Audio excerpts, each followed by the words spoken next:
One day, his peaceful life was finally shattered. He acted on impulse and ended up biting his own son. As a result, the son lost an eye.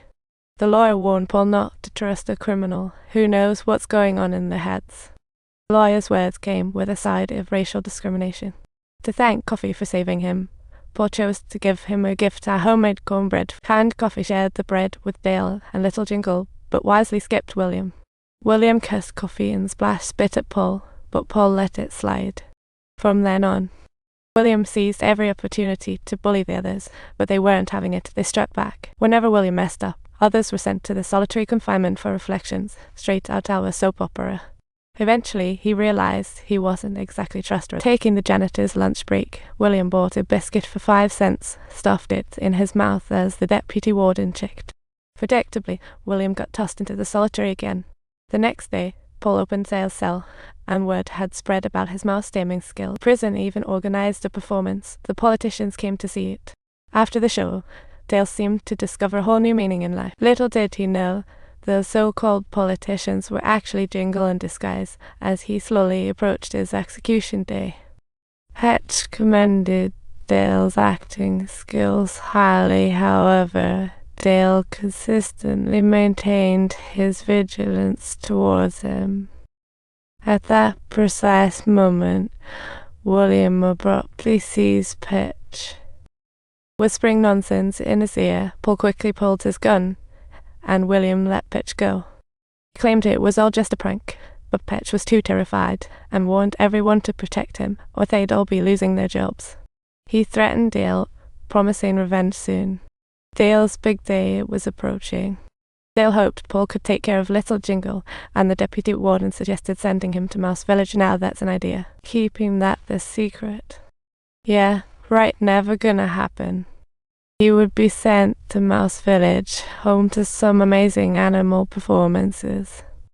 Little Jingle is so clever, maybe he'd even make it as a circus star. Just then, Dale suggested Little Jingle play with some logs, a real creative idea. But the next second, Jingle and the inmates were captivated, turning the place into a real spectacle. When Paul stepped forward, he found Little Jingle had passed out, while Petch just sauntered off, completely unrepentant. What a character. Just when Dale felt despair, Coffee reached out his hand, saying, "Give me my baby." Paul realized there's still hope. He gave Little Jingle to Coffee. The deputy saw the tail move, astonished. Coffee's hands radiated a blinding light. Once the rescue was over, he began to cough violently, leaving everyone in disbelief. It was simply incredible. Little Jingle was back to life. When Little Jingle was brought back to Dale, he was moved to tears, feeling like he'd regained hope. Paul couldn't hold it back anymore, so he took the deputy warden and went to find Percy, all set to give him a surprise. Paul offered a deal: execute once if Percy transfers. Otherwise, his wet pants secret is out. Under such pressure, Percy had no choice but to agree, and the day everyone was waiting for finally arrived. That night, Dale gently caressed the little mouse, quietly awaiting the moment of his demise. When the prison guard slowly opened the cell door, Dale advanced with measured steps, his thoughts and concerns most heavily weighing on Little Jingle.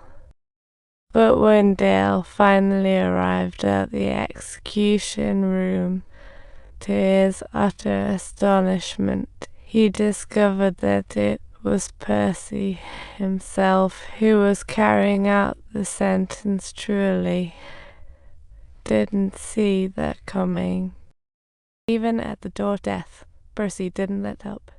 After reading the execution orders, he fully exposed the lies about Mouse Village, causing Dale to plunge into deep despair, and to add insult to injury, Percy hadn't even bothered to dampen the sponge. The warden and guards didn't catch on in time. By the moment they wanted to pause, it was way too late. Everyone was frozen, even Percy was stunned, while Coffee started convulsing violently. It seemed Coffee sensed Dale's pain, and Little Jingle quickly scurried into solitary confinement. As Dale's body caught fire, people panicked and scattered, leaving even the warden in utter shock. Paul grabbed Percy, making sure he paid attention to his own masterpiece. Until Dale finally stopped struggling, the deputy warden angrily handed Percy the fire extinguisher. Afterward, Percy grew even bolder, claiming he had no clue the sponge should have been wet. The deputy warden was absolutely furious. His unbottled anger exploded at that moment. Fortunately, the warden timely appeared, calming everyone. Tomorrow, Percy leaves prison. Paul had absolutely no intention of stirring up any more trouble either. In the dead of night, Paul checked the cells and found Coffee weeping, perhaps because he was too empathetic. Dale's pain had left Coffee in despair. He envied Dale's ability to escape suffering, no longer bearing the weight of the world. The next day, Paul visited the warden with his wife who had brain cancer and couldn't care for herself.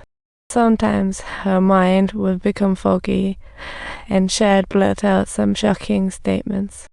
The warden was desperately seeking medical attention everywhere, but unfortunately her condition continued to worsen.